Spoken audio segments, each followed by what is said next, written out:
knows what mysteries await in the darkness? Who knows what adventure hides under cover of night? Who knows what power lies beneath the mind?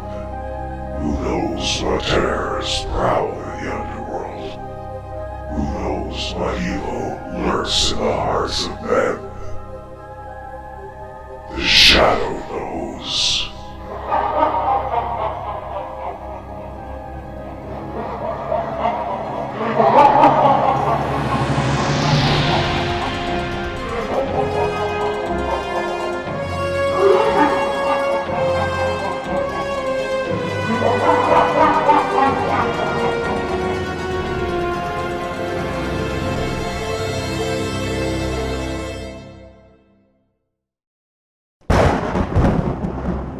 The Zombie Master, written by Michael N., adapted and performed by R.A. Mitchell.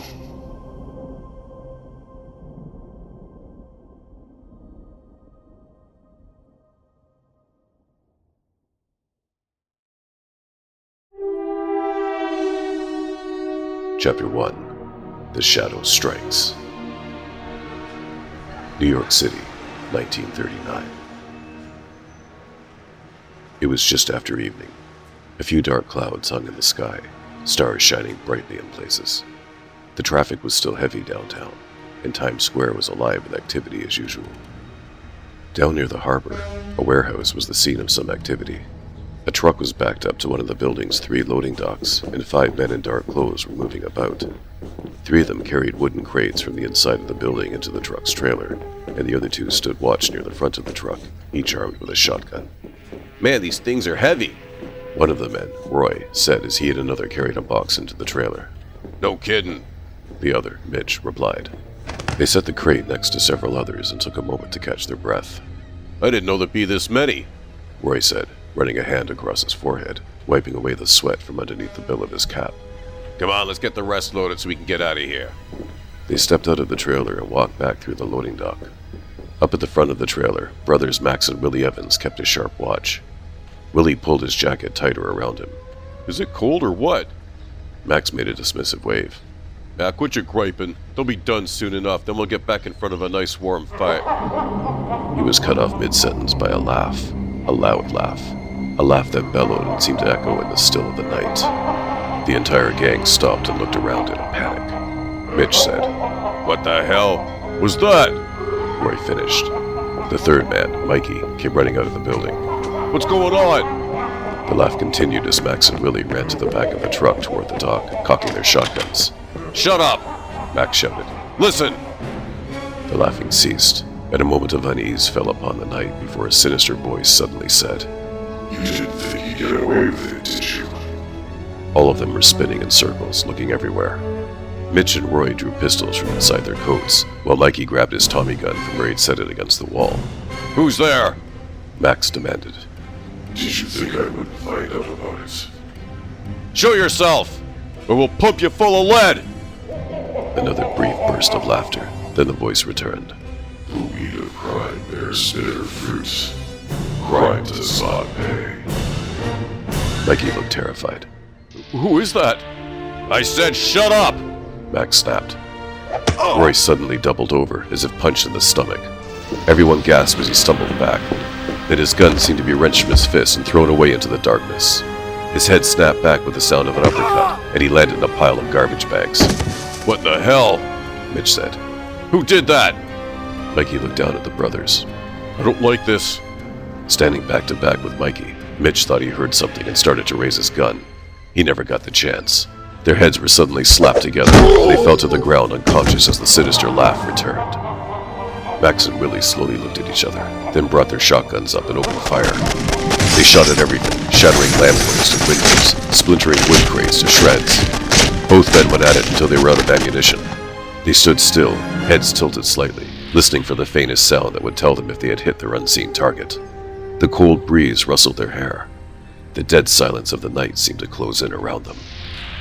It had been a whole 2 minutes when Max looked at his brother and said, "I think we got him." Willie smiled, laughed. "I think so."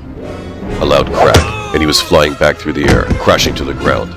Max stared in horror as Willie, back on his feet, was steadily driven backwards, step by step, by the sound of punches, until one punch finally sent him reeling into a stack of crates. Oh my. He never finished his words. Before his eyes, a mysterious figure seemed to emerge from the darkness before him. A pair of black boots led up into a long black coat, which stretched up the tall figure to a hawk-nosed face half covered behind a scarlet scarf and donned by a wide-brimmed hat pulled low. A large flowing cloak seemed to move by itself behind him. I don't believe it. Max said slowly, barely audible. A beat, as if the creature of the night had waited for effect, and then the shadow said, Believe it. Eyes wide, Max broke into a sprint, dropping the shotgun as he made toward the front of the truck. He threw open the door and pulled himself behind the wheel, reaching for the keys already in the steering column. The engine fired up, and he wasted no time dropping the vehicle into gear and stomping his foot on the accelerator. The shadow ran for the truck, following it as it pulled away from the building and turned onto the street. One of the trailer's two doors was latched shut. The other was swinging open. Doubling his speed, the shadow leaped forward, arms outstretched, and grasped one of the door's latches. His feet dragged against the asphalt for a moment before he could pull them up and secure his footing on the rear bumper. Max was driving frantically, throwing glances into the side mirrors, thanking his lucky stars that he was a faster runner than the shadow. The shadow clung to the swinging doors as some of the stacked crates inside fell over, knocking two of them out of the opening and threatening to take him with him. The first crashed by him, but the second caught his leg and made him swing out. When the door came back, he reached out and grabbed hold of the second door. Getting some leverage with his feet, he began to climb. Near the top, he reached over with his black-gloved hands and struggled to find something on which to grab. Max reached down with one hand to buckle his seatbelt, looking back up in time to see he was coming up fast on a slow-moving car. Damn it! He yelled out and jerked the wheel. The shadow lost his grip and was nearly thrown away, but managed to grab onto the open door. Max threw a glance into his side mirror and did a double-take. When the back door swung into view again, he saw the shadow climbing to it. Son of a... He yanked the wheel again. The door swung back, and the shadow, clinging to the edge of the door, grunted in pain as he was slammed against the other door. The door then swung back out toward the road as the truck swerved from lane to lane. He reached out as the door came back in, but the truck changed lanes again violently, swinging him back out. The door swung out all the way around, and the shadow's back hit against the side of the trailer. Doing his best to ignore the pain, he bent his knees, planted his feet against the side, and pushed off. His momentum was enough to swing the door around the back of the trailer again, and he was able to reach out and grab onto the other door. Pulling himself over onto that door, he paused for just a moment to catch his breath, then began climbing. Max straightened the truck out and took another look. The door swung into view, and he saw that the shadow was gone. He laughed to himself and smiled. That'll teach him to mess with Max Evans. The cloak whipping and snapping behind him, the shadow was crouched low on the roof of the trailer, nearly crawling on his hands and knees. He reached the front of the trailer and peered over, seeing the roof of the cab. Max was driving a bit more carefully now, whistling a tune to himself. He took a pack of cigarettes from the dashboard and tapped one out, putting it between his lips. He was reaching for a match when he heard a thump above his head. He looked up. What the hell? Leaning forward over the wheel, he strained to look up, and got the shock of his life when the partially masked face of the shadow suddenly appeared upside down outside the windshield. He yelled out, a combination of fright and surprise, and slammed both feet onto the brake pedal. The tires squealed loudly as the truck braked hard, tearing the shadow's grip free and throwing him off the roof of the cab. He hit the hood with a grunt and disappeared over the front in a cloud of cloak. Max seemed shocked at first as he kept driving, then smiled and began to laugh hysterically. I did it! He said in disbelief. I can't believe it! I did it! I killed the shadow! Unbeknownst to Max, the shadow was clinging to the front grille of the truck with both hands, lying nearly sideways on the extended bumper. He hoped his cloak didn't sweep down and get caught under one of the tires. Tightening his grip with one hand, he reached under his cloak with the other and drew one of his .45s, then lowered himself slightly, bringing the driver's side tire into view. He took aim and squeezed the trigger. Max heard the explosion, and the truck seemed to shake around him. He gripped the wheel as he struggled to keep control. The vehicle veered violently out of control and shot across the empty lanes. Max whipped the wheel too hard and fast to one side, and the truck turned over onto its side, crashing with a violent jolt and sliding along the pavement. Gun holstered, the shadow clung tightly to the front of the truck. A glance over his shoulder revealed that the vehicle was approaching a brick wall. The truck began to slow, ultimately stopping with the shadow's back mere inches from the wall. Climbing off the front of the truck, he walked around the side. Through the shattered windshield, he saw Max lying against the passenger side door, wriggling about in pain. He opened his eyes and gasped at the sight. The shadow said crime doesn't pay. A sunshine taxicab pulled up beside the overturned truck as police sirens began to sound in the distance. The rear passenger side door seemed to open of its own accord, and the shadow quickly slipped in, the door shutting behind him. Drive. The three half-sun shapes on the cab's roof lit up, and the cab raced away down the street, hanging the first corner. Mo Shrevna straightened up and cruised at the posted speed limit, throwing his right arm over the back of the seat as he usually did. As he drove, Shrevy, as he was often referred to by the dark figure in the rear seat, or rather, the man who disguised himself as him, glanced into the rearview mirror. He could see his boss moving about. The face returned to the light, and it was the face of Lamont Cranston. The wide-brimmed hat, red scarf, and dark clothing were gone, and he had changed into a clean suit and tie. Rough night, huh, boss? Shrevey asked. 3 heists in 2 hours. Lamont said, almost matter-of-factly, as if it were a nightly occurrence he had grown tired of. Finishing tying his shoes, he placed his boots into a drawer protruding from beneath the seat, which he then slid shut and locked, then covered with the faux front. The transformation from the shadow to Lamont Cranston complete, he sat forward on the seat, using the rearview mirror to check his hair. He brushed a few strands back into place. Shrevey looked back over his shoulder. Where to now, boss? Lamont sat back and pulled on his overcoat. Home.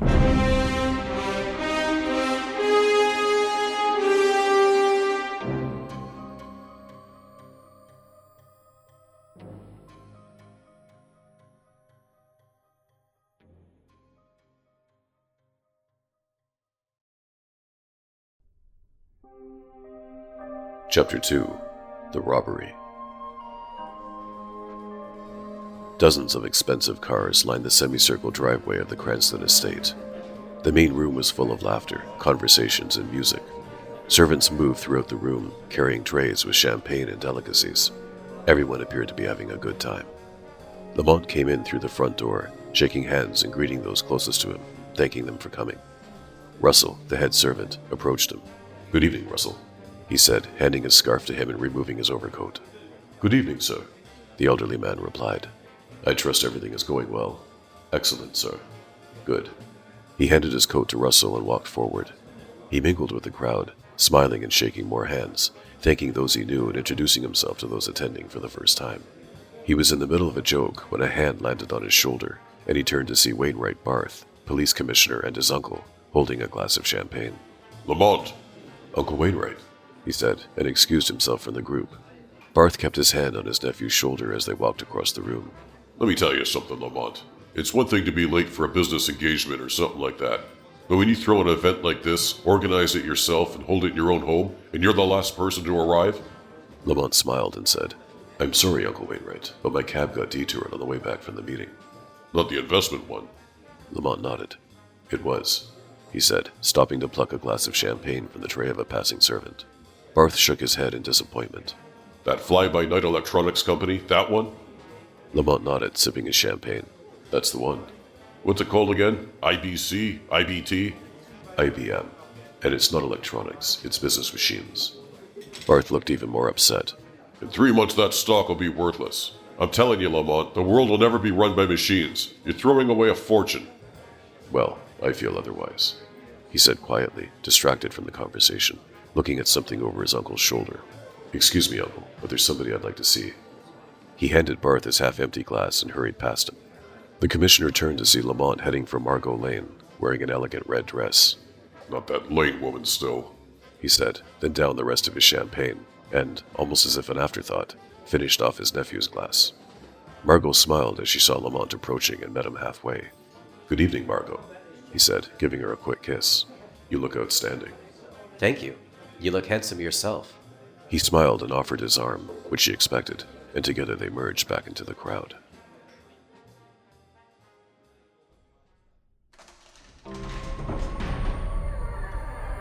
A door to the room was opened, creating a rectangle of light in an otherwise pitch-black room. With the flick of a switch, a few overhead lights came on and bathed the room in low light. The man standing in the door was dressed in what looked like an assembly of ragged robes with a piece of rope tied around his waist to act as a belt. In one hand he held a bucket by its handle. The overhead lighting illuminated the central aisle running between the ends of the beds that filled either side of the room, but most of the beds and their occupants remained hidden in shadows. Sitting on the floor at the foot of each bed was a shallow pan, and it was into these that the robed man poured a thick, paste-like substance from the bucket, walking around the room and filling each pan. Anyone else would have had to breathe through their mouths to avoid the foul stench, but this man was used to it. Emptying the last drop into the final pan, he walked back to the door and turned. "Eat, you will need it," he said and left, shutting the door behind him. It was only a short time after he had gone that there was movement from one of the beds. Then more began to move, and soon they were all moving, slowly getting up and shuffling to the foot of the beds, lowering themselves to their knees and bringing the pans to their mouths. Anyone who could have witnessed the scene of these figures eating would have guessed that, though mostly hidden in the shadows, the dark shapes looked almost human.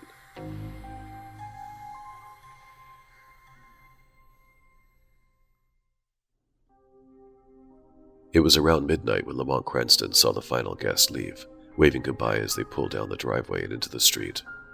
He came back inside and closed the door behind him. Margot was sitting at the miniature bar that had been set up for the event, looking exhausted. The servants were beginning the task of cleaning up. Lamont walked over behind her and put his hands on her shoulders, massaging them. She closed her eyes and rolled her head back. Oh, that feels so good. Did you have a fun evening? I did. In the year that I've known you, I never knew you could throw such enjoyable parties. He smiled and sat down next to her. Well, I throw them, but they're for the people to enjoy.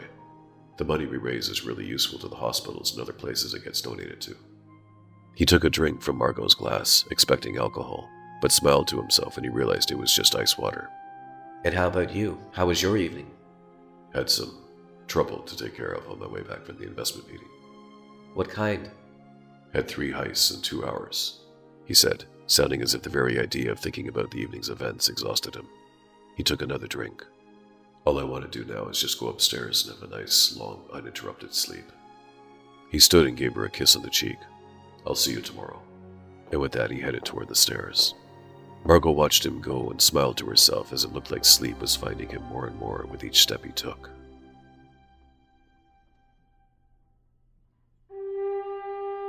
The small bank on the corner of 3rd and Harmon was closed for business, but the security guard was walking around. He whistled absent-mindedly to himself as he sat back in his chair, grabbing the latest issue of National Geographic and putting his feet up on the desk. His only source of light was a small desk lamp to one side, turned to illuminate the page he was reading. The front windows in the entrance door shattered, spraying into the room in a shower of glass. The guard jolted out of his chair, dropping the magazine to the floor, and hurried over, drawing his revolver. He reached the door to look out, but before he could see anything, something had grabbed him and carried him back through the door, wrenching the pistol from his hand and throwing it outside. The guard gasped for air as the hands held tight around his neck. He tried to make out who was holding him, but it was too dark to clearly see any details. All he could detect was a foul stench, almost like fish, but a little worse if that was at all possible. The hands released him, and he collapsed to the floor in a fit of coughs and chokes. He put a hand to his throat and massaged the sore skin. Through the window shuffled what looked like 7 more figures, all of them emitting the same smell, and in the amount of moonlight coming in from outside, it looked like they were wearing ragged clothing. They moved with a slow walk, 1 step at a time. Their heads were slightly tilted, as if they were exhausted to the point where they couldn't even hold them up straight. Another man suddenly appeared through the door, but he was not like the others. He was taller and walked normally.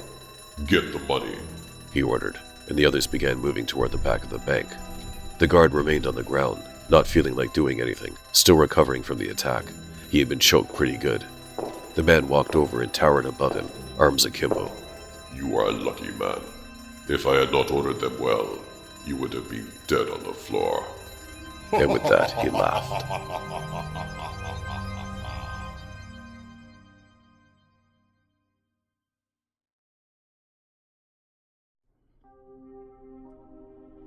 Chapter 3.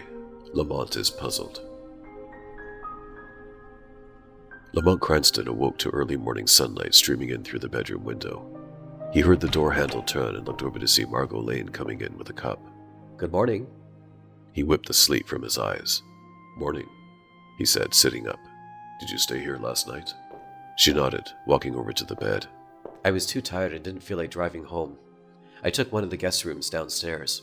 Here, thought you might like something to help you wake up. She handed him the cup, which he saw was filled with coffee, and he took a drink. Oh, that's better. Better get up and around if we're going to make it to the museum in time. She walked to the window and opened the curtain completely. Lamont looked away from the sudden increase of light. He was still tired and would have liked another few hours of sleep. Why don't we postpone it until tomorrow? I don't think so, she said, walking back. We've already postponed it twice. The third time will be the charm. Okay, he said in mock anger, then pushed the sheets back and swung his feet out of bed. He took another sip of coffee and handed the cup back to her. Let me shower real quick. Lamont, she said as he started out of the room. He turned. What? She gestured at his hand. He raised it and saw the ruby of his ring glowing. Shrevey was waiting outside when Lamont emerged. Having no time for a shower, he only had a brief moment to splash some water on his face and throw on a suit. He slid into the rear seat and shut the door. The sanctum was all he had to say. 10 minutes later, he was dropping into his chair before the communication rig, the silver disc iris to reveal a grainy black and white image of the mysterious Burbank. Report. Our 26th precinct agent reports an incident of robbery at a bank on 3rd and Harmon during the night. The guard reported being attacked. The vault was opened with explosives and emptied. The guard gave a strange report of his assailants. Strange. He reported they moved slowly, as if exhausted, and emitted a foul smell similar to fish. Another man was also present, different from the others. He appeared to be in charge. Lamont mused for a moment, then said, Understood, and shut the rig off.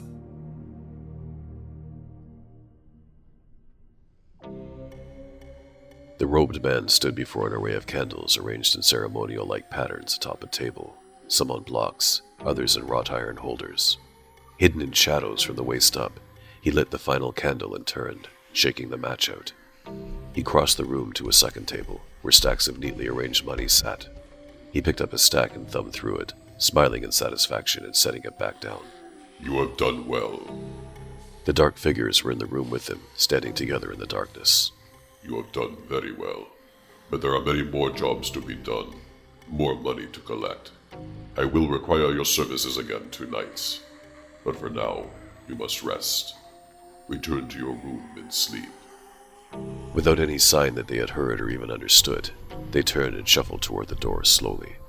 Stepping from the shadows and into the light, Miguel Gustavo said, The city will soon witness the power of the zombie master.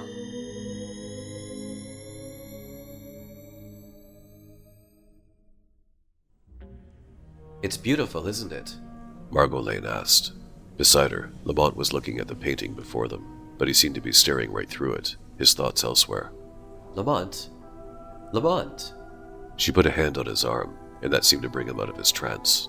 What? Oh, I'm sorry, Margot. I was just thinking. About that robbery? He nodded, glancing about to make sure no one was around. Yes. What kind of a criminal emits the foul smell of fish?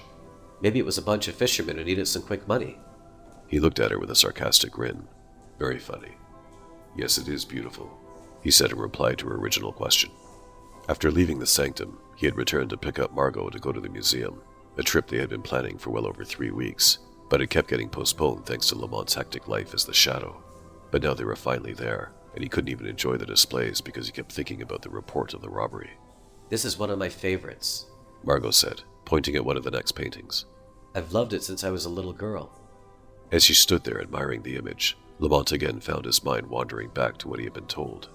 Slow-moving robbers who smelled like fish. What kind of a description was that, he asked himself. True, he had encountered some bizarre criminals before, but this particular incident struck him as the most strange in a while. Maybe we should go. Tearing himself away from his thoughts again, he realized it was Margot who had spoke, and he said, Excuse me. Maybe we should go. You're obviously occupied with this and don't want to be here. No, that's okay. I'm sorry. It's just bizarre. I'll try to focus on being here. Let's finish here, then go get something for lunch. Okay, she said, and they walked on to the next painting.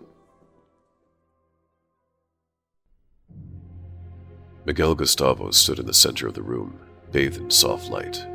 He wore only a pair of loose pants, his feet and chest bare. His long hair, normally pulled tight behind his head, was hanging free, dangling just past his shoulders. His arms outstretched before him, he held in his hands an ornate handle with a slightly curved hilt, protruding from which was a shiny blade of curved steel. His eyes closed, Gustavo breathed deeply, relaxing. He stood motionless for a brief moment, then suddenly burst into a frantic state of movement. The sword seemed to swing in every direction, his hands expertly taking turns holding the handle as he performed certain moves. He spun in circles and slashed the sword through the air, all the while performing a breathing technique that allowed him to maintain a steady breath. His bare feet moved across the wood floor quietly. Only the blade seemed to be making any noise as it sliced back and forth. With a final spit and slash, Gustavo came to a stop in a crouched position, both hands clutching the sword, the blade held horizontally before his face. His breathing was incredible. He looked as if he hadn't taken a single step. He stood sharply and brought the sword in toward him, holding the blade inches from his face. Eyes closed, he inhaled and exhaled softly, then opened his eyes and seemed to stare past the blade. A ringing caught his attention, and he turned only his head to look. A small clock on a table nearby was signaling him of the time he wanted to be alerted to. Breaking from his stance, he walked over and set the sword back onto its display stand, then grabbed his shirt from the back of a chair and headed out of the room.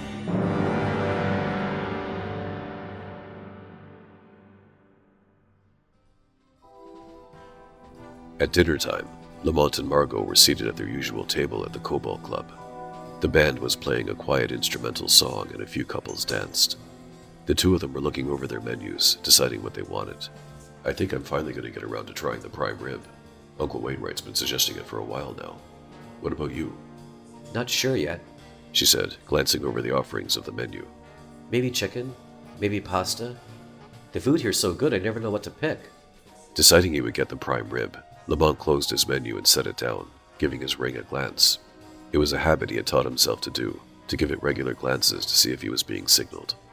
So far, in all his years of wearing it, it had only interrupted his Cobalt Club outings twice, both of which occurred while he was eating with his uncle, an intrusion the police commissioner didn't care for, as he made it known on both occasions. It would have been easier to explain his sudden need to leave as a result of a need for his crime-fighting persona, but he instead had to make up excuses, like something had just come to his attention that couldn't wait, or there was a meeting or other engagement that had slipped his mind and he needed to fill it. His uncle ultimately forgave him both times when Lamont bought him a bottle of whiskey. Good old Uncle Wainwright, he thought to himself. A nice bottle of whiskey always gets him back on his good side. The music ending brought Lamont back from his thoughts, and he looked to see the club's main attraction, Lauren Shanoa, taking to the stage. He looked back at Margot. Would you care to dance? She looked up from her menu, still undecided on what to order. Right now? Why not? He asked, standing. We've got plenty of time. Come on. He offered his hand. She laid her menu down and stood, taking his hand, and walked with him out onto the dance floor. Lamont being one of the club's best-known regulars, many eyes were on them as they stepped into the center of the floor, among the others who were already there to dance. The song started, and they began to dance. They moved around the floor, his hand holding hers, his other around her waist. People are watching. He smiled, already knowing. I know.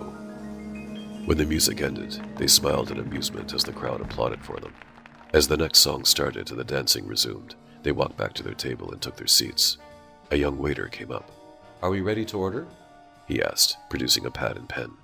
Yes, we are, Lamont said, smiling as Margot quickly grabbed her menu to try to decide what she wanted.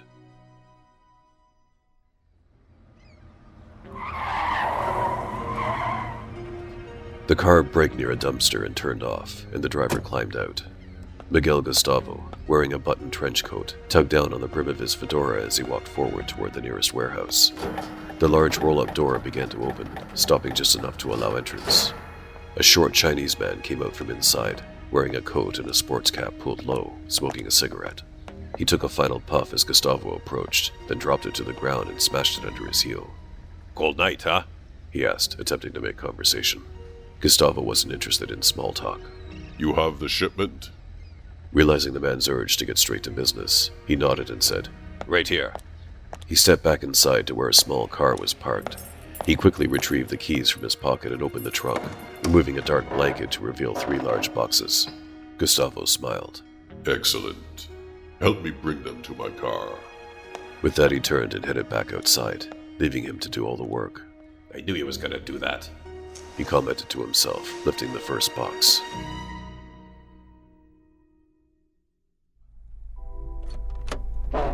Evening, Miss Lane. Shrevey said as Margot and Lamont climbed into the back of the cab. Evening, Shrevey. Lamont closed the door and said, Margot's place. Shrevey turned back to the wheel and pulled away from the curb. As they rode, Margot said, I had a great time today. The museum, lunch, dinner, it was fun. Lamont smiled ashamedly.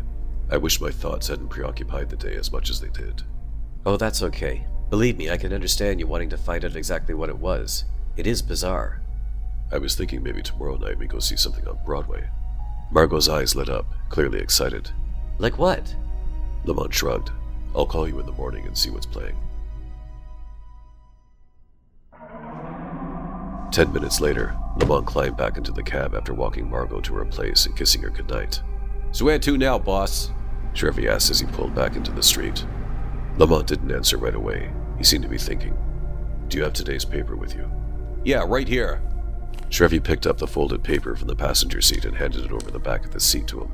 Just drive for now, Lamont said, and began reading the front page story on the bank robbery.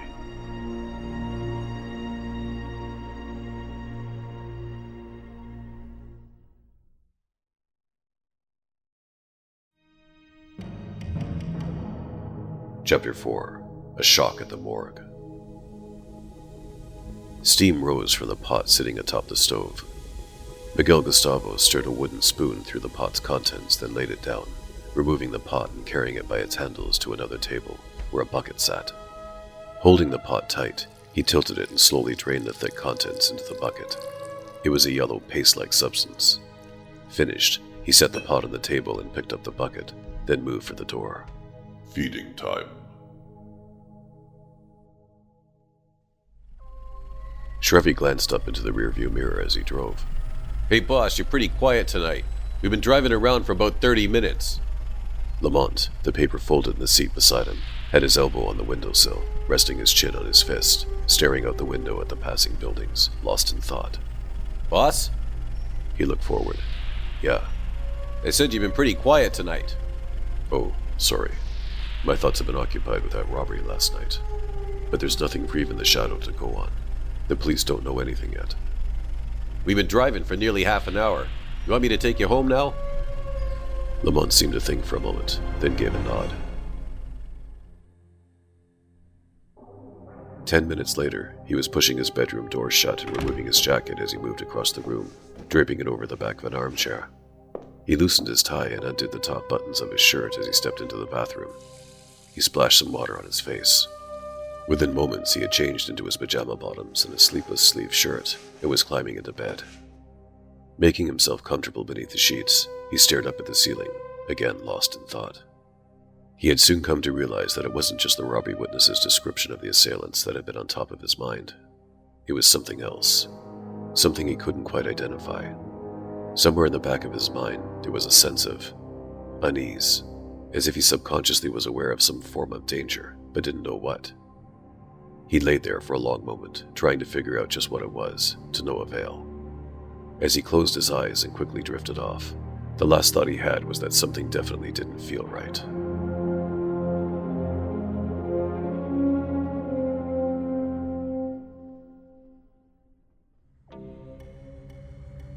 The Brinks armored truck was driving down the street, returning from making its last pickup of the night. The driver, whose name tag identified him as Howard, put a hand over his mouth as he yawned. Man, I'll be glad when this night's over. Yeah, I know what you mean, came the reply from Larry, sitting in the passenger seat. Feels like I've been driving around this whole city all day long. I could use a big cup of coffee right about now. Larry's eyes widened as they rounded a corner. Hey, watch out! Son of a... Howard slammed his foot on the brake. The truck skidded to a halt and came to rest just a few feet from a form lying in the road. The two men looked at each other. What do you suppose that is? Larry asked. I don't know. Why don't you go take a look? His friend looked at him. You go look. Well, you're the one who spotted it. Larry took another look out through the windshield, then unbuckled his seatbelt with a sigh and said, Okay. He climbed out and stood beside the truck for a moment. With one hand, he unbuttoned the safety strap on his holster, lifting his revolver an inch and then letting it slide back in. He wanted to make sure it was ready to be drawn in case it was needed. He stepped forward cautiously, moving toward the huddled form bathed in the headlights of the truck. Howard watched. As if as an afterthought, he reached down and did the same, unbuckling his holster's safety strap. Larry approached the object and crouched beside it. Up close, he could see that it was a blanket covering something. From the looks of whatever was underneath, he would have said it looked almost like a person. Maybe a bum had been crossing the street in the dark and had been struck by a fast-moving vehicle, and the driver hadn't bothered to stop. If that was the case, he wasn't sure he wanted to look under the blanket. He glanced over his shoulder at his partner for a moment, then turned back. He swallowed nervously, then reached out slowly with one hand. He grabbed a handful of blanket and pulled it back, turning the object underneath it over. He gasped. It was a mannequin, like the kind found in department store display windows. He stood and turned just in time to see Howard being pulled from the truck by a figure hidden in the darkness. "Howard!" he said, and ran to help, drawing his gun. He fired a shot and hit the figure. It fell back to the ground without a sound. He helped his friend to his feet and said, "Are you okay?" I'm fine. he replied, catching his breath. They heard a noise, like low moaning, and turned. At least a dozen other figures were emerging from the darkness on the sidewalk.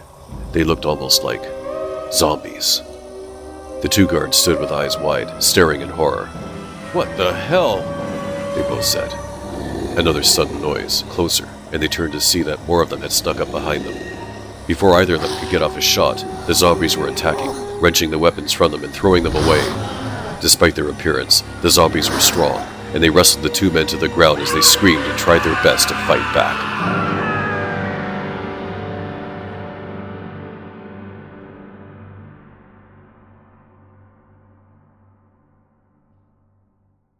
Mysterious robbers strike again. The headline of the morning edition read in big bold letters. Lamont Cranston was reading the front page story over breakfast. The guards had called in the report shortly after it happened, and according to their statement, their assailants moved slowly and had the peculiar smell of rotting fish. The robbers also made off with all the money the armored truck had been carrying, but what he read next made him set his glass of orange juice down and sit up. One of the guards had managed to shoot one of the assailants. The suspect was pronounced dead at the scene and had been taken to the local coroner's office for further examination, given the strange appearance of the individual. That was great news, because Lamont, or rather, the Shadow, had an agent inside the precinct in which the suspect had been shot.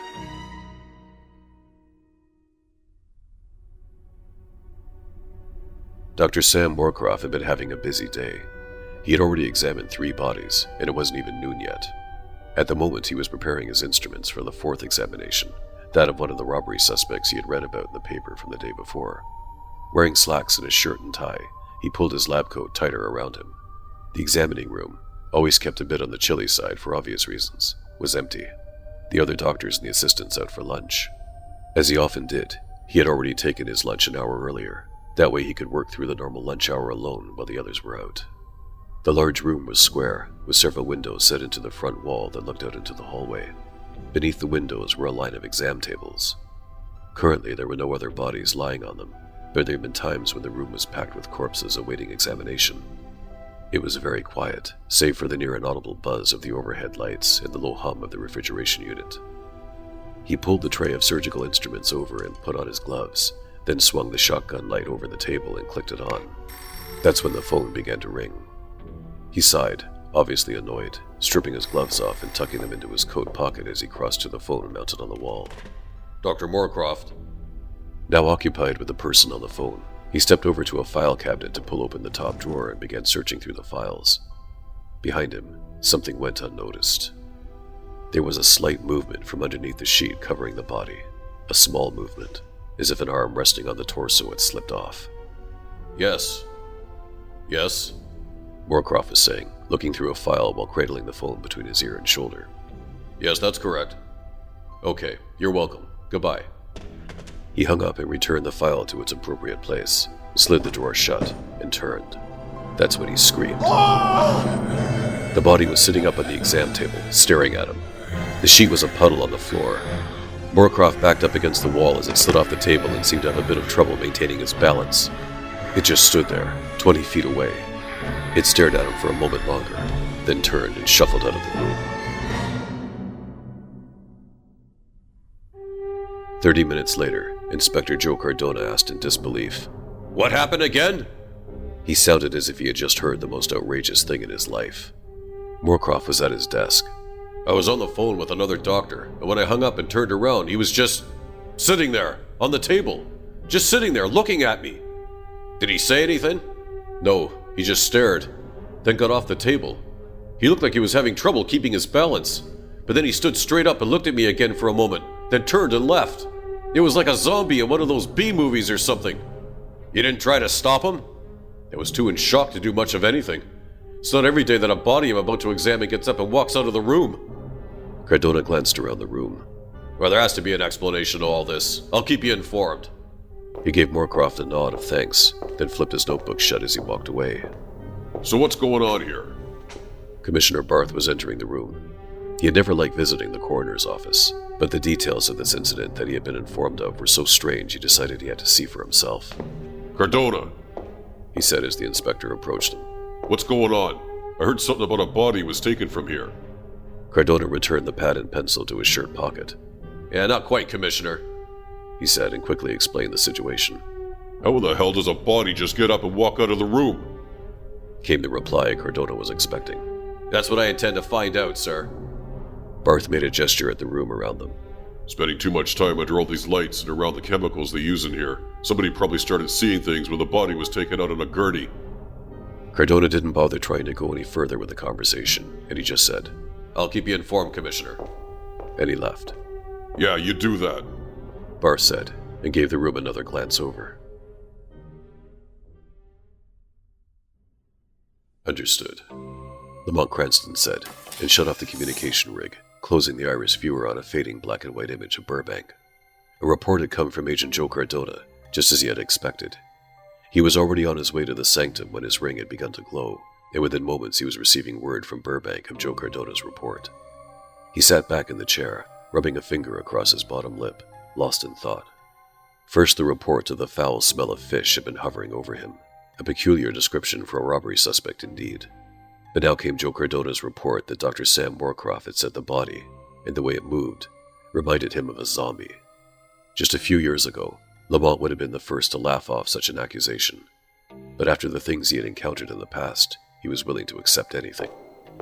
Pushing up from his chair, he went to a large map pinned to a wall and stood before it. He quickly identified the locations of the two incidents, the bank and the armored truck, hoping to possibly see the beginning of a pattern. But if there was one, he didn't see it. Perhaps it was too early to tell. And there was no apparent connection between the two, other than the fact that both the bank and the truck had plenty of money to make a robbery attempt worthwhile.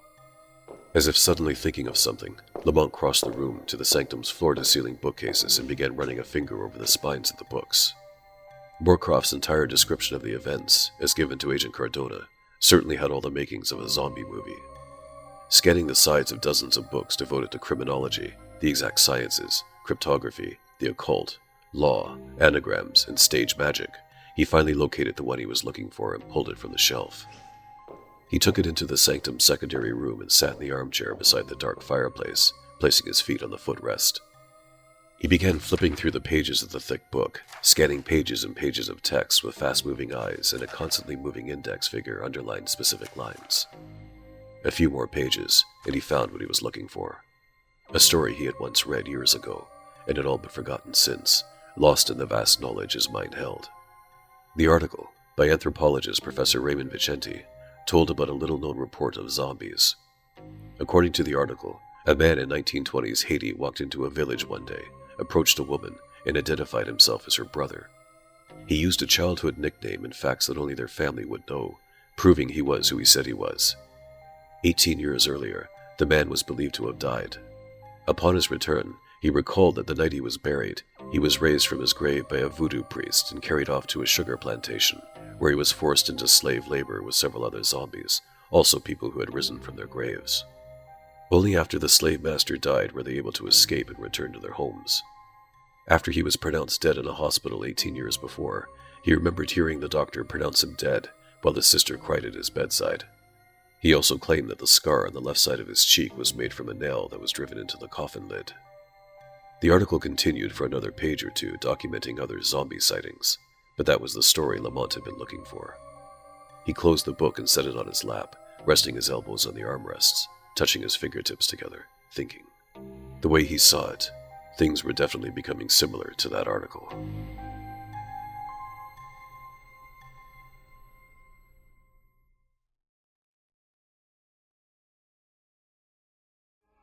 Chapter 5.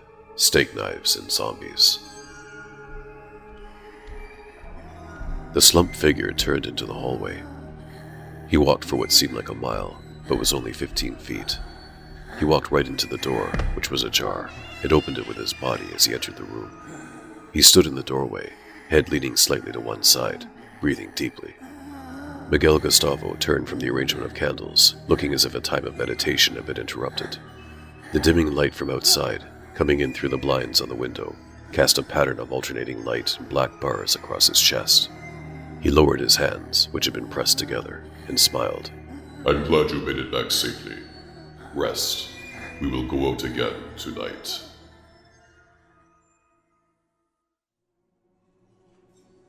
I'm telling you, a body just doesn't get up and walk out of the room. Wainwright Barth said, cutting into his usual prime rib. Lamont Cranston listened absent-mindedly, not really wanting to be there. He would have preferred to be elsewhere, either home or, more so, the sanctum. He had a feeling that his ring would be signaling him before the evening was over, informing him of a need for the shadow, and he would again have to leave in the middle of dinner with his uncle. He had ordered Burbank to put all the New York agents on alert before leaving the sanctum, in the event that something happened while he was at dinner, and that nagging feeling he had told him something would. Deciding to put the evening to use, he asked, "So how are things coming with that case?" He sipped his drink. Barth shook his head in confusion, cutting over another piece of steak and popping it into his mouth. The hell if I know. It's the most bizarre thing ever. He finished chewing and swallowed, then said, A man is shot, nearly point blank in the chest, falls to the ground, pronounced dead at the scene, hauled off to the coroner's office, then wakes up and walks out of the room. It's absurd. "What do you think happened then?" I say the body was stolen. "By whom? For what purpose?" I don't know, the city's full of nuts. He bit into a piece of buttered bread, chewed, washed it down with a glass of water, then cut off another piece of steak and ate it. "What about those heists the other night? Any idea who had a hand in stopping them?" Barth nodded, hurrying to finish a piece of steak. A couple people reported seeing that damn Shadow character again. That third heist he broke up, he's lucky he didn't kill any innocent civilians. "How so?" Apparently, one of the suspects was trying to get away in a truck, and the Shadow made it crash, right in the middle of the street.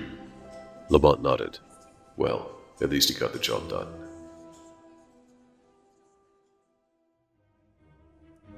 The sporting goods store was closed down for the night. Some employees went about counting down the registers, while others began restocking shelves. The manager was in the back office, door open, taking care of the day's paperwork. The front window shattered, spraying into the store. The employees screamed out. The manager came rushing from the office. What's going on? He shouted, and froze in his tracks. Through the window shuffled at least 8 or 9 men, all of them rather dirty, wearing even dirtier ragged clothing, and moving with a slow walk, one step at a time. Their heads were slightly tilted. Another man suddenly appeared through the window, but he was younger and looked in better shape. Dressed in a robe, he held a sword with a shiny blade in one hand. Nobody move, Gustavo ordered in a calm, controlled voice. and you won't be hurt. Everybody on the floor, now! The employees complied without question. Lamont was scooping up a spoonful of mashed potatoes when he caught sight of his ring glowing. He knew it would happen sooner or later. Setting the spoon back on his plate, he stood and said, "Excuse me, Uncle Wainwright, but I have to go use the restroom really quick." Barth just gave a wave of his hand, still concentrating on his meal. Take your time. He said, and didn't notice that his nephew was already gone. Lamont saw Shrevey pulling up to the curb as he emerged from the Cobalt Club in a hurry, pulling his jacket on. He quickly slipped in the back. The sanctum. The club and the sanctum, both in the vicinity of Times Square. They were there in no time, less than 2 minutes. "Wait here," Lamont said, and climbed out, hurrying down the alley. Shrevey sat in the cab patiently. In the years he had been doing his job, he had learned to deal with long waits. He tapped his fingers on the steering wheel, whistling a forgotten tune, and estimated it had only been about a minute when his boss suddenly returned, so fast that the door was closing before he even knew he was inside.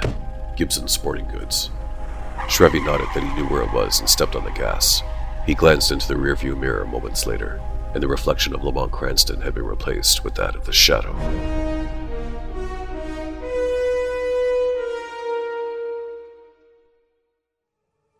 Gustavo stood still, watching as the zombies emptied the cash registers. The employees were still lying on the floor, hands on their heads, complying. Several of the zombies having sacks full of money, they proceeded to head out of the store, back to the truck waiting outside. Gustavo looked down. Which of you is the manager?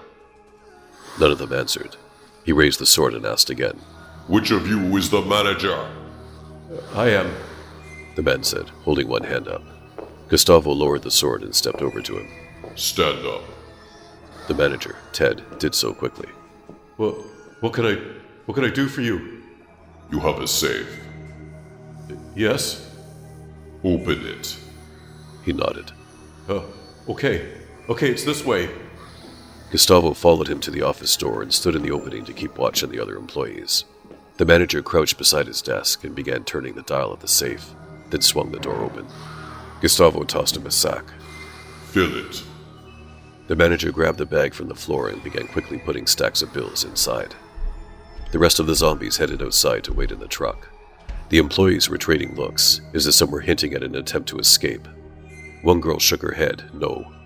The man looked back to see Gustavo at the office door, looking into the room at the moment.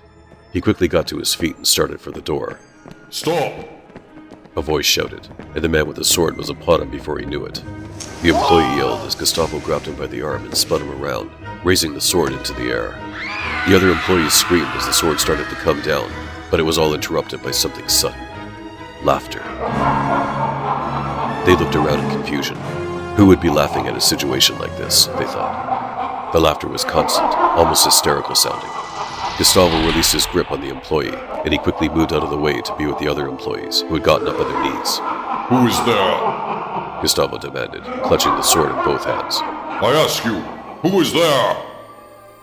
The laughing stopped, and the employees, now on their feet, hurried into the office and shut the door. So you're the mastermind behind these crimes. You have saved zombies to do your bidding, while you stand there and look intimidating. Show yourself! Gustavo shouted, turning in circles. Show yourself, and I will show you that I was not just looking intimidating! Another laugh, followed by silence. Gustavo stepped toward the shattered window to peer outside. He saw nobody. A fist suddenly hit him in the face, and he stumbled back. At least, it felt like a fist. That was all he could tell, because he couldn't see a fist. Another punch to his face, then to his stomach. He backed away quickly, raising the sword. Who are you? Show yourself! Fight like a man! He was suddenly shoved forward into a shelf. He put out a hand to stop himself and turned quickly. With a scream of frustration, he began swinging the sword through the store wildly, breaking glass display cases and shattering shelves. At one point, he swung the sword around and heard a grunt, as if someone had been hit by the blade. He brought the sword back and looked at it. The tip of the blade had blood on it. His lips formed a twisted smile. Then, a few feet to one side, a figure seemed to emerge out of thin air, and Miguel Gustavo found himself staring face to face with this shadow. He charged forward with a scream, bringing the sword up into the air. The shadow met him halfway, and they struggled for control of the weapon until a right cross from the shadow sent Gustavo and sword flying. Recovering quickly, Gustavo charged and grabbed the shadow in a forward-facing bear hug. He lifted him off his feet and flung him around, letting go. The shadow crashed into a display case and struggled to get back to his feet. Gustavo came in fast, grabbing the shadow and lifting him off his feet again. The shadow could only hang onto the man's wrists as Gustavo, still holding the shadow a good 3 feet or so off the ground, carried him across the floor of the store and slammed him into a shelving unit on one wall. The shadow grunted in pain as his back was repeatedly slammed against the shelves. Realizing his attempt to pry the man's strong hands from his upper arms was useless, the shadow instead brought his forearms up between the other man's and quickly pulled them apart, and it was enough to break the grip. He fell to the floor and was up just as quick to catch Gustavo as he came charging once more. Finally in control of the struggle, the shadow couldn't help but be distracted by a peculiar smell that had suddenly appeared in the store, and he looked to see a zombie hurling a lamp upon him. The shadow threw an arm up to protect him, taking the brunt of the impact with his forearm and falling to his side. Gustavo scrambled to his feet and forced his shoulder into a tall shelving unit, knocking it over onto the shadow. He retrieved his sword from the other side of the room and said, Come! The zombie followed him out the window. The shadow struggled and pushed the shelf away and got to his feet, running for the window. He climbed through and stepped outside just in time to see the taillights of the truck disappear around the corner. He glanced down at the sidewalk and spotted something. Crouching, he touched it with a gloved hand. It was a gooey substance, pale in color, from what he could see in the dim light of the nearest street lamp. Behind him, Shrevey pulled up to the curb, and the rear door opened. The shadow slipped inside. Drive. Chevy's foot set the gas pedal to the floor.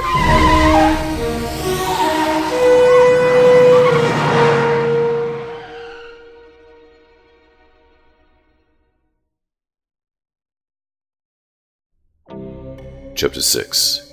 Getting a Lead. Professor Theodore White was crossing the campus of New York University when a voice called his name. Professor White. He stopped and turned to see a man, wearing a Homburg and dark wool overcoat, approaching him. Yes? Lamont Cranston said, "The sun is shining." White swallowed. But the ice is slippery. In the 2 years since he had been recruited, he had only had to say that twice, and this was the second time. How can I help you? Lamont took from his pocket a small plastic petri dish containing the strange substance he had found outside the store the night before. I needed analysis of this.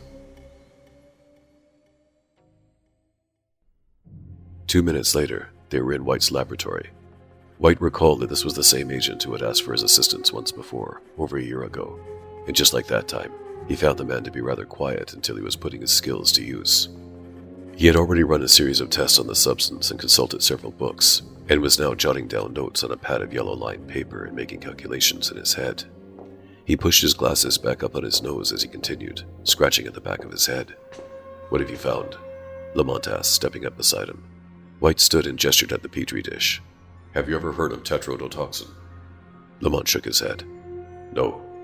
Well, tetrodotoxin happens to be one of the most powerful non-protein poisons ever known to man. Where does it come from? White walked to a bookcase and pulled a thick book from one shelf, began flipping through the pages. It comes from a species of pufferfish, blowfish. They get their name from being able to take in water and inflate themselves in order to frighten off would-be attackers. Lamont nodded in a somewhat impatient manner, indicating that he was already familiar to why the blowfish had the name it did. Specifically, it comes from a species of puffer known as fugu. Finding the picture, he handed the book to Lamont, who looked at it. They're common to most parts of the world, especially in the Orient, where it's considered a delicacy. Lamont handed the book back. White glanced over the text as he continued. There have been many cases reported over the years of people eating too much fugu and appearing to die from food poisoning. In fact, it was simply the tetrodotoxin they ate in the fugu that put them into a stage of paralysis so great it only made them appear to be dead. They were, in fact, fully conscious and perfectly able to see and hear, but they were just unable to move or talk. Lamont nodded understandingly.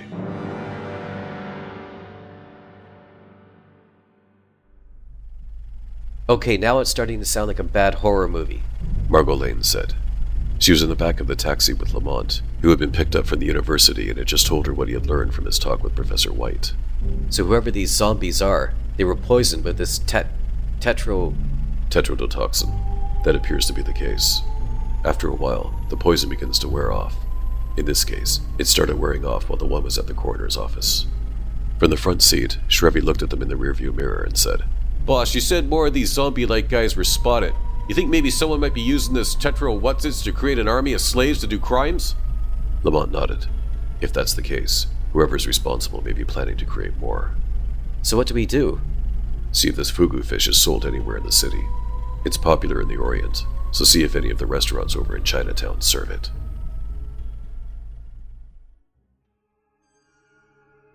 Miguel Gustavo stood in the ceremonial room, shirtless, having just finished his daily exercises.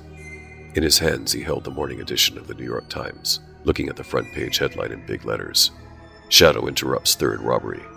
The article told how witnesses, the store employees, were being robbed by the strange zombie-like criminals when the Shadow arrived to break up the act. Though the employees said they never actually saw the Shadow, they did hear his laugh. He is a strong one, Gustavo said, folding the paper. A worthy opponent. I had anticipated his inevitable presence. The final battle will ultimately come, but not before I complete my mission. With that, he tossed the paper onto the table and walked away.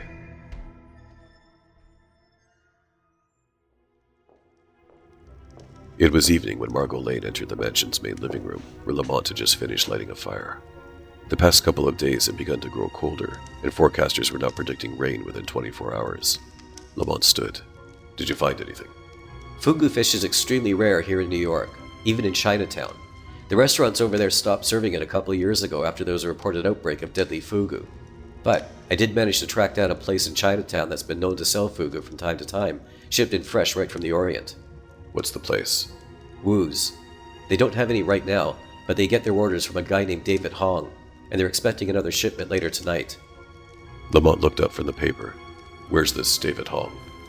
She handed him a slip of paper. He stays at a warehouse down on the waterfront. That's the address. The man I talked to at Wu said he was expected to return around 10 o'clock. Lamont nodded, moving toward one of the windows. Outside, the last signs of light had disappeared. Clouds were in the sky and wind was rustling the trees, a sure sign that a storm was coming. So what happens now? Margot asked behind him. Mr. Hong is going to receive a little visit. From the shadow.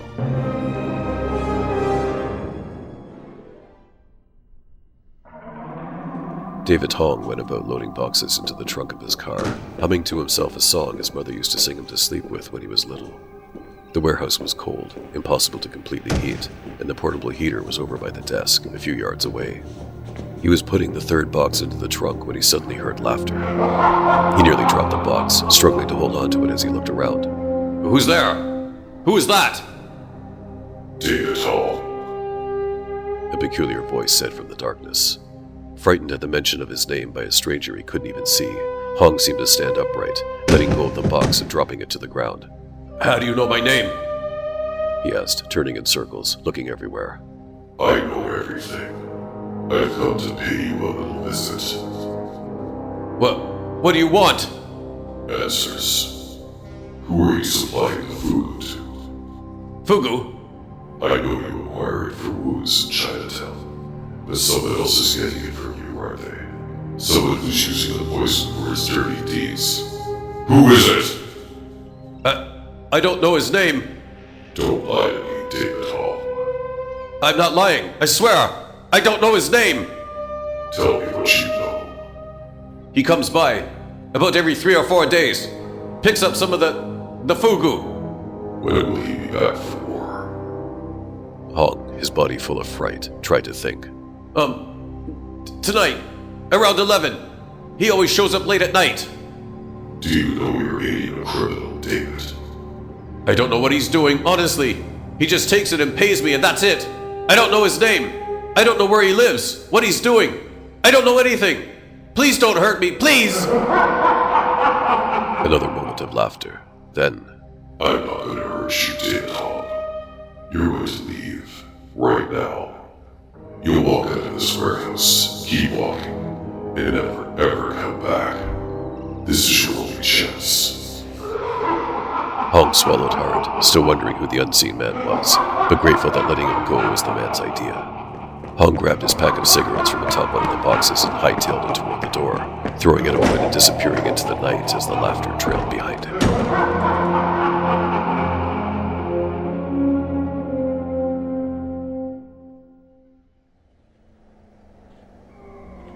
A lone car drove down the pier, its headlights paving the way before it. It came to a stop outside Warehouse 5 and shut off, and the driver climbed out. Miguel Gustavo shut the door and walked toward the warehouse. The wind was beginning to pick up, flapping his trench coat. The storm was close. Annoyed that David Hong wasn't already waiting for him, he knocked on the door. No reply. He knocked a few more times, harder, clearly growing angrier with each second. There was nothing he hated more than having to wait. A moment later, the door swung to reveal a man who was not David Hong. Who are you? Where is the other man? The Chinese man before him introduced himself. My name is Wu Lo Pan. A disguised, accented Lamont Cranston. Mr. Hong went home sick. Stomach flu or something. He asked me to come down and help you. He knew you would be coming, so I came down to help you. Gustavo looked at him suspiciously, as if suspecting something, then said, Okay, let's get this over with. He stepped inside, and Lamont closed the door behind him. As the door shut, Margot Lane emerged from where she'd been hiding, a tiny utility shed near the stairs leading down to the docks, and hurried toward the car nearby. She crouched on the passenger side and opened the front door. She searched the glove compartment, sifting through papers and pulling them out to look at them, hoping to find something that would tell them the man's name. She found the registration card and quickly scribbled down the name and address on it, then replaced everything and shut the door. She moved back to the shed and stepped inside, closing the door just as the door to the warehouse opened. Gustavo came out first, leading Lamont, who was wheeling out 3 boxes on a dolly. Gustavo opened the trunk and stood by watching, not offering to help as Lamont loaded the boxes inside. When he was done, the man shut the lid and moved toward the front of the car without a word. Hey, David said I would get paid for doing this. Gustavo turned just long enough to say, Let him pay you. I don't pay strangers. then climbed into the car. Lamont pulled the dolly out of the way as the car backed up, turning around and heading down the pier toward the entrance. It passed through the gate and turned onto the street, heading right. Seconds later, a taxi cab pulled away from the curb and fell into place behind it. Back at the warehouse, Margot came out of the shed and walked over to where Lamont was standing. That's a pretty good disguise. She said, looking at his face closely. I can't even tell it's you. Did you get anything? A name and an address. She handed him the paper. Whether one or the other belongs to him, or neither, I don't know. But that's all I found. Good girl. He tucked the paper into his pocket. When she looked back, Wu Patton was gone, and standing in his place beside her was a suited Lamont Cranston. Let's get out of here, he said, and started walking, leaving her to stand there looking on in amazement.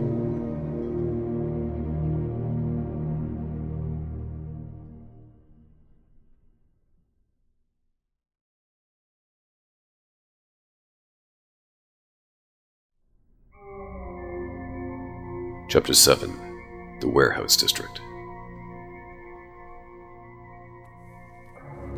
Lamont Cranston was looking through the contents of a manila folder. Miguel Gustavo, he said, closing it. Margot Lane stood beside him. Immigrant from Haiti. Arrived in the United States 1 year ago. Any criminal past? He shook his head. No. Did you check out that address from the insurance card? She nodded. First thing this morning, a vacant lot. Not one of those again, Lamont said, setting the folder on the desktop. Did Shrevey find out anything about his whereabouts last night? No. He tailed him for about 30 minutes, but lost him over in the warehouse district. Seems like that's our next best place to look. Lamont nodded slowly. Yeah.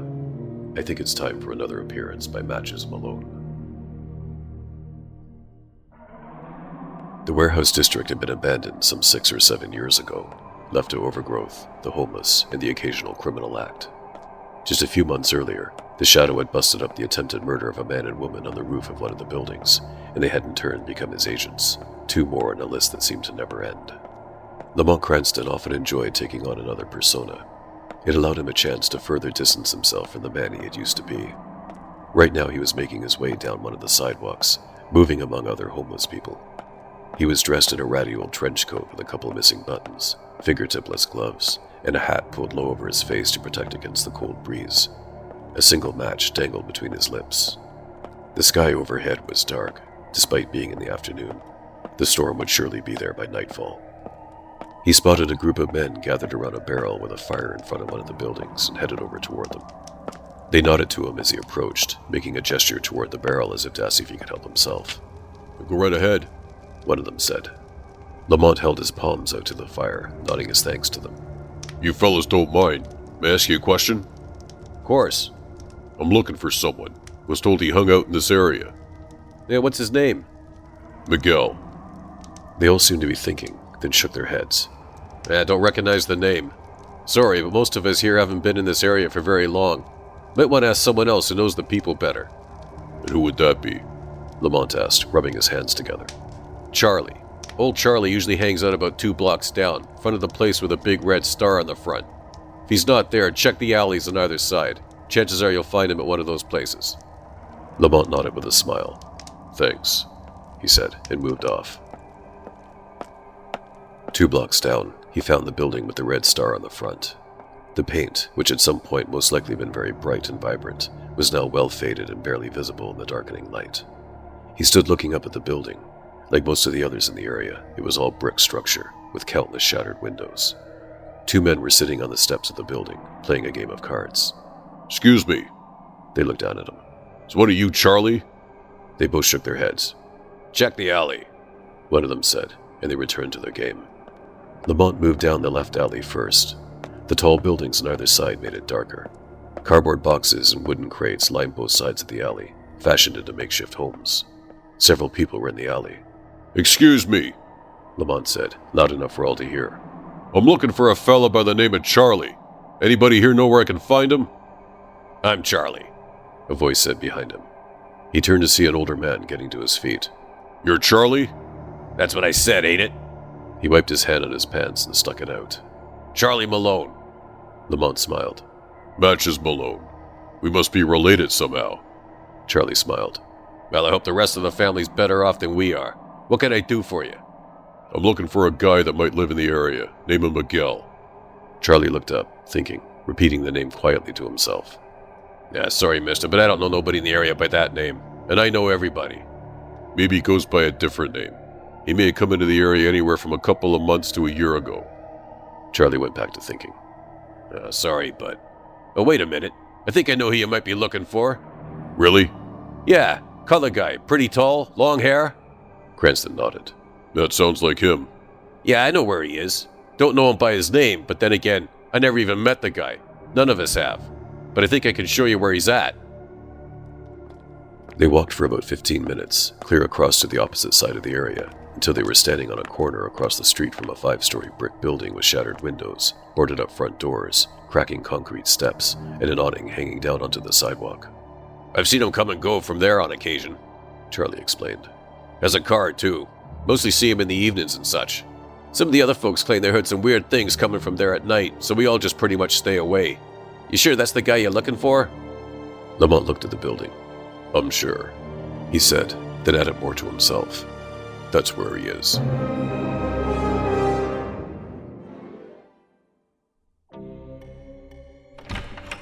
Miguel Gustavo opened the door to the room full of slaves and flicked on the lights. Those sitting at the foot of their beds attempted to shade their eyes from the sudden brightness. We have one more job to do. Tonight, at midnight. Then you're done, and I will no longer require your services. You may choose to stay and attempt to recover, or you may choose to return to Haiti with me, where you can work on a variety of plantations. I will leave at 2 a.m. The slaves seemed to be listening, heads straining to stay up. They looked at him with tired eyes, breathing shallowly. Those who wish to accompany me. He dropped a handful of coins onto the floor. Take one and place it on the foot of your bed. Those who wish to stay, do nothing. You may leave once myself and the others have gone. You have until midnight to make your decision, he said, and shut the door behind him. Darkness had closed in over the city. The storm was brewing. Thunder rumbled, lightning flashed in the distance, and the rain was beginning to fall. From a rooftop across the street, the shadow sat perched on an old stone gargoyle, looking down through the rain at the ramshackle warehouse where his opponent would be. Then he stood and swirled his cloak around him, vanishing into the darkness. Mysterious footsteps signaled some invisible person's approach to the warehouse, splashing in the puddles and leaving wet footprints up the old cracking steps to a pair of doors that were smashed open. One flew from the hinges, the other barely hung on, some of the plywood splintering. The shadow seemed to emerge from the dark in a cloud of mist and stood looking around. A staircase was barely visible before him, and he headed up the steps with a laugh. Somewhere, Miguel heard the distant laughing and turned. So, he has come for the final battle. He turned to look at Margot Lane, strapped down to a table and gagged. She struggled to get loose.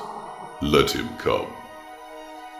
Moments later, the doors burst open and the shadow entered. Miguel turned to face him and laughed, holding his arms out. You've arrived for the final battle. The shadow spotted Margot and started forward, crossing his arms over his chest and drawing the heavy pistols from their holsters, aiming them at Miguel. Wait a minute. Don't you want to know why I was doing it? I have generations of family in Haiti. The rebellions continue down there between the natives and the government. I was using the zombies to steal weapons and ammunition to smuggle back to Haiti to supply the rebel forces. The shadow seemed intrigued. How do you create them? Simple. Miguel said, walking around a table atop of which sat a variety of science materials, from beakers to Bunsen burners and everything in between. The person to be zombified is fed fugu. I simply don't allow the victims to recover from the poison.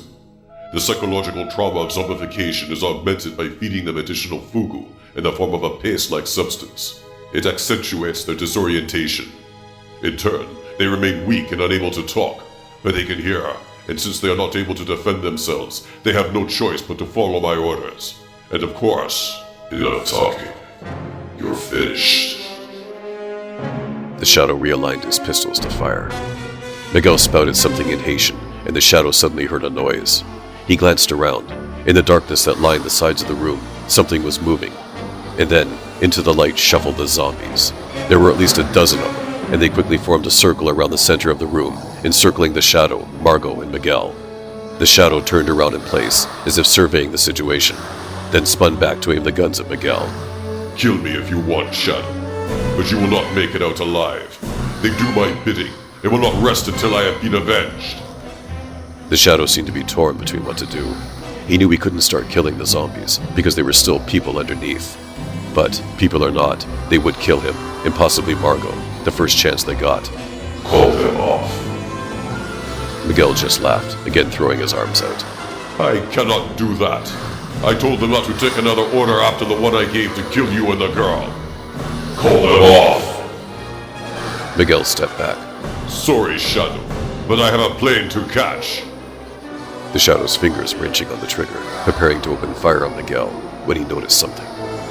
The zombies were moving inward, but the ones behind him split in half to move around him. Miguel suddenly seemed panicked. What are you doing? I ordered you to attack! Him. They were coming for him. The Shadow watched, weapons still raised, and Margot was straining to see as well. Miguel turned in circles, furious. Get back! I told you to kill him! Get back, or I'll kill you all! Back! They closed in on him. Miguel drew a gun from under his shirt and shot one, turned to shoot another. The Shadow almost fired, but didn't want to risk shooting any of them. Miguel dropped two more as he continued to fire. As the Shadow watched, Miguel made it to a back door and disappeared through it. He holstered his guns and hurried over to Margot, quickly undoing the straps and helping her off the table. Are you okay? She nodded.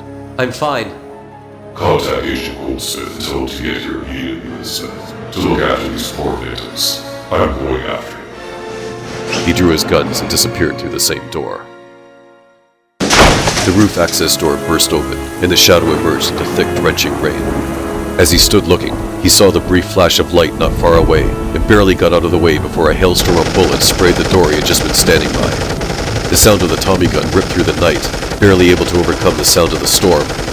In a flash of lightning, the Shadow saw only a glimpse of Miguel in the distance, but it was long enough to see plainly where he was. Miguel let up on the trigger and tried to see through the rain, but his vision was limited. He suddenly heard laughter and turned in a circle, straining to see through the rain. You didn't think you could get away from me, did you? Guess you're not as smart as you look. Miguel cut loose with the Tommy gun again, turning in a circle, spraying the entire roof with gunfire, holding the trigger down until there was nothing but the sound of a hammer falling on an empty chamber. He finally let up and again tried to look through the rain, but knew it was useless. He heard a noise and looked up.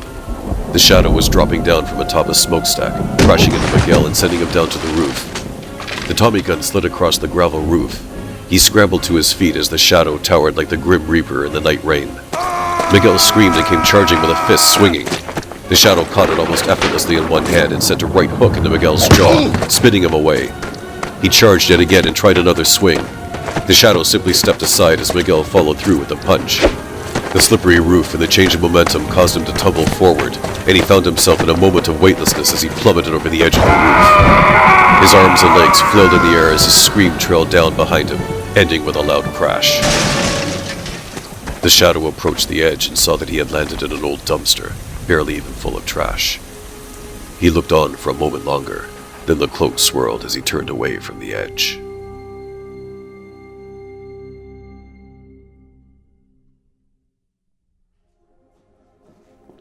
An hour later, Lamont Cranston was walking down the hospital hallway with Dr. Gerald Goldsmith. "So what do you think, Doctor?" The doctor, a 6-year agent, sighed. "Hard to say. Their systems are loaded with tetrodotoxin. If I were able to counteract the effects, the chances of recovery would go up a little. But even if it does, it would take months of physical therapy to get their muscles back in shape. And not to mention the psychological effects all this will have on them. Yes, that is a factor. If there's anything more you need, additional supplies, medicines, or whatever, don't hesitate to contact me." "I'll do just that," the doctor said, then shook his hand before heading down the next hall. Margot was waiting for him in the lobby. Well? "The doctor's not sure," he said, walking toward the door with her. "It'll be months before there's any sign they're recovered well enough. By the way, how did he know about you? I must say, I was quite surprised to see you there when I arrived." She shrugged honestly. I have no idea. He must have found out I was asking about Fugu, and being as he was the only one using it, must have put two and two together and figured I was onto him or something. Outside, under the entrance overhang, Shrevey opened the cab door for them. What a night, huh, boss? Margot climbed inside. What a night indeed, Shrevey. So where should I take you and Miss Lane? Lamont thought for a moment, then said, "Home."